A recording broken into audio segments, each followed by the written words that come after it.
ദൃശ്യം ചിത്രത്തിൻ്റെ മൂന്നാം ഭാഗം തിയേറ്റർ റിലീസായി എത്തിയിട്ടുണ്ടായിരുന്നു. അത്യാവശ്യം നല്ലൊരു പ്രതീക്ഷ ഉണ്ടായിരുന്നു ഈ ഒരു ചിത്രത്തെ പറ്റി. ബട്ട് എനിക്ക് ഈ ഒരു ചിത്രം ഫുള്ളി സാറ്റിസ്ഫൈ ആയില്ലായിരുന്നു. അതിനെക്കുറിച്ചെല്ലാം ഞാൻ ഡീറ്റെയിൽ ആയിട്ട് തന്നെ പറയാം. അതിനെ പറയാം, ഇതിൻ്റെ പേഴ്സണലായിട്ടൊരു ഒപ്പീനിയൻ മാത്രമാണ്. നിങ്ങൾക്ക് നിങ്ങളുടേതായ അഭിപ്രായങ്ങളൊക്കെ തന്നെ കാണും. ഇതെൻ്റെ ഒരു അഭിപ്രായമായിട്ട് മാത്രം കാണുക.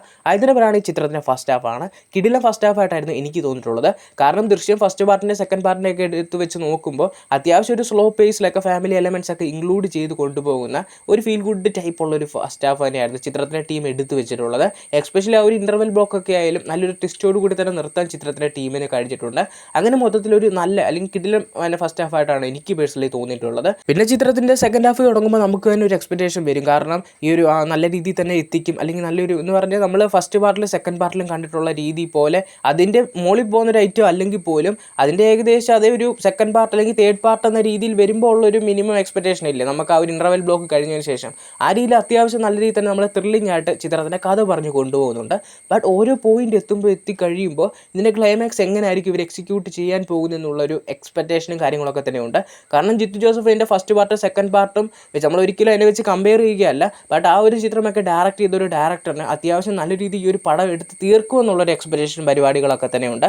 അത് ആർക്കായാലും വരുന്ന ഒരു സംഭവം തന്നെയാണ്. ഭയങ്കര ഹ്യൂജ് എക്സ്പെക്ടേഷൻ എനിക്കില്ലായിരുന്നു. പക്ഷേ ഒരു മിനിമം എക്സ്പെക്ടേഷൻ വെക്കാതെ ഈ ഒരു സിനിമ കാണുന്നത് കാര്യമില്ലെന്ന് എനിക്ക് തോന്നിയിട്ടുണ്ടായിരുന്നു. അങ്ങനെ പടത്തിൻ്റെ ക്ലൈമാക്സ് ഒക്കെ എത്തി. എങ്കിലും പോട്ടെ എന്ന് പറഞ്ഞാൽ നല്ല രീതിയിൽ തന്നെ അത് എടുത്തു വെച്ച് അല്ലെങ്കിൽ നമ്മൾ എക്സ്പെക്റ്റ് ചെയ്യാത്ത രീതിയിൽ കിടിലം ഒരു കൺക്ലൂഷനോടെ കൊടുത്തെന്ന് ഞാൻ പ്രതീക്ഷിച്ച ഒരു ടൈമിൽ ഈ ഒരു ചിത്രത്തിന് വേറൊരു രീതിയിലോട്ട് ഈ ഒരു പടത്തെ കൊണ്ടുപോയിട്ടുണ്ടായിരുന്നു.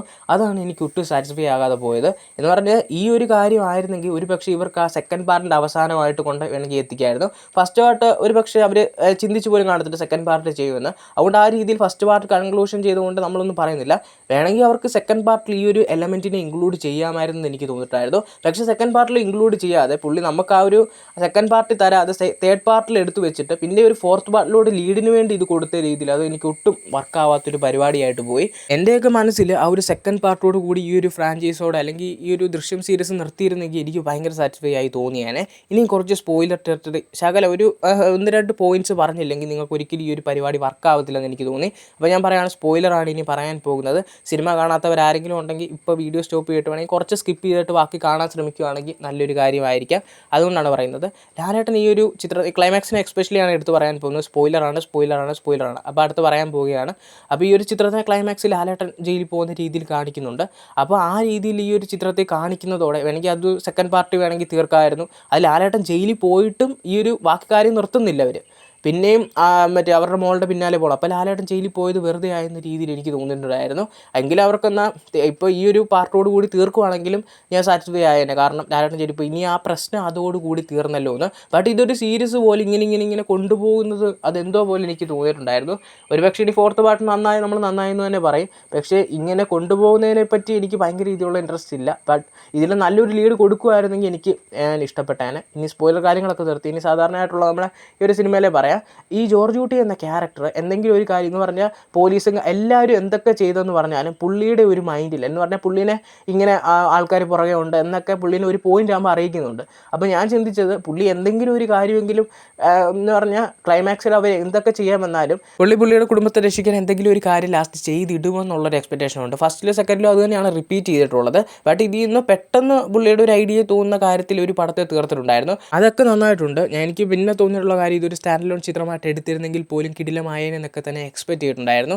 ബട്ട് പോട്ടെ, ദൃശ്യം 3 വെച്ച് നോക്കും നമ്മൾ ഒരു എക്സ്പെക്റ്റേഷന് ഒരു കാര്യവും ഇല്ലാതില്ലെങ്കിൽ നമ്മൾ സ്ഥിരം ക്ലീശേ പരിപാടികളൊക്കെ ബ്രേക്ക് ചെയ്തുകൊണ്ടുള്ള ഒരു ക്ലൈമാക്സ് എന്ന രീതിയിൽ ചിന്തിക്കുമ്പോൾ അത്യാവശ്യം നല്ലതാണ്. പിന്നെ ഈ ഒരു ചിത്രത്തിലെ പെർഫോമൻസ് എടുത്തു പറയേണ്ട കാര്യമാണ്. ലാലേട്ടൻ്റെ പെർഫോമൻസ് ഒരു രക്ഷയില്ല. പുള്ളിയാണ് ഈ ഒരു പടത്തിൻ്റെ ഏറ്റവും വലിയ മൈന്യൂട്ട് റിയാക്ഷൻസ് ആയാലും ആക്ടിങ് ആയാലും എസ്പെഷ്യലി ക്ലൈമാക്സിലൊക്കെ ആ ഒരു അച്ഛനൊക്കെ ഏത് രീതിയിലാണോ പ്രതികരിക്കുന്നത് അതിൻ്റെയൊക്കെ പീക്കിൽ നിന്നുള്ള പെർഫോമൻസ് നമുക്ക് കാണാൻ സാധിച്ചിട്ടുണ്ടായിരുന്നു.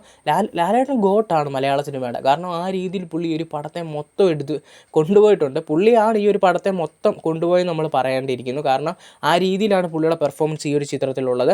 ഈ ഒരു പടത്തിന് ഇത്ര വലിയൊരു കളക്ഷൻ കിട്ടാനും അത് വലിയൊരു കാരണം തന്നെയാണ്. പടം മൊത്തത്തിൽ നോക്കുമ്പോൾ ഒട്ടും കൊള്ളത്തില്ല, എനിക്ക് ഒട്ടും ഇഷ്ടപ്പെട്ടില്ല എന്ന് ഞാൻ പറയുന്നില്ല. ബട്ട് എന്നെ ഒട്ടും ഭയങ്കര രീതിയിൽ സാറ്റിസ്ഫൈ ആയില്ലെന്നേ പറയത്തുള്ളൂ. ബട്ട് ഡീസൻ്റ് ആയിട്ടുള്ള നല്ലൊരു ചിത്രമായിട്ടാണ് ദൃശ്യം 3 കണക്കാക്കുന്നത്.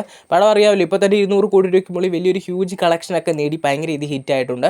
പിന്നെ ഞാൻ പറയുകയാണ്, ഇതെൻ്റെ പേഴ്സണലായിട്ടൊരു ഒപ്പീനിയൻ മാത്രമേ നിങ്ങൾ കാണാവുള്ളൂ. ഈ ഒരു പടം കൊള്ളത്തില്ലെന്ന് ഞാൻ എവിടെയും പറഞ്ഞിട്ടില്ല. ഒരു സാറ്റിസ്ഫൈ ആയില്ലെന്ന് മാത്രമേ ഞാൻ പറഞ്ഞിട്ടുള്ളൂ. എന്തായാലും ഈ ഒരു പടത്തെ പറ്റിയുള്ള നിങ്ങളുടെ പേഴ്സണലായിട്ട് അഭിപ്രായങ്ങൾ തീർച്ചയായും കമൻറ്റ് ചെയ്യുക.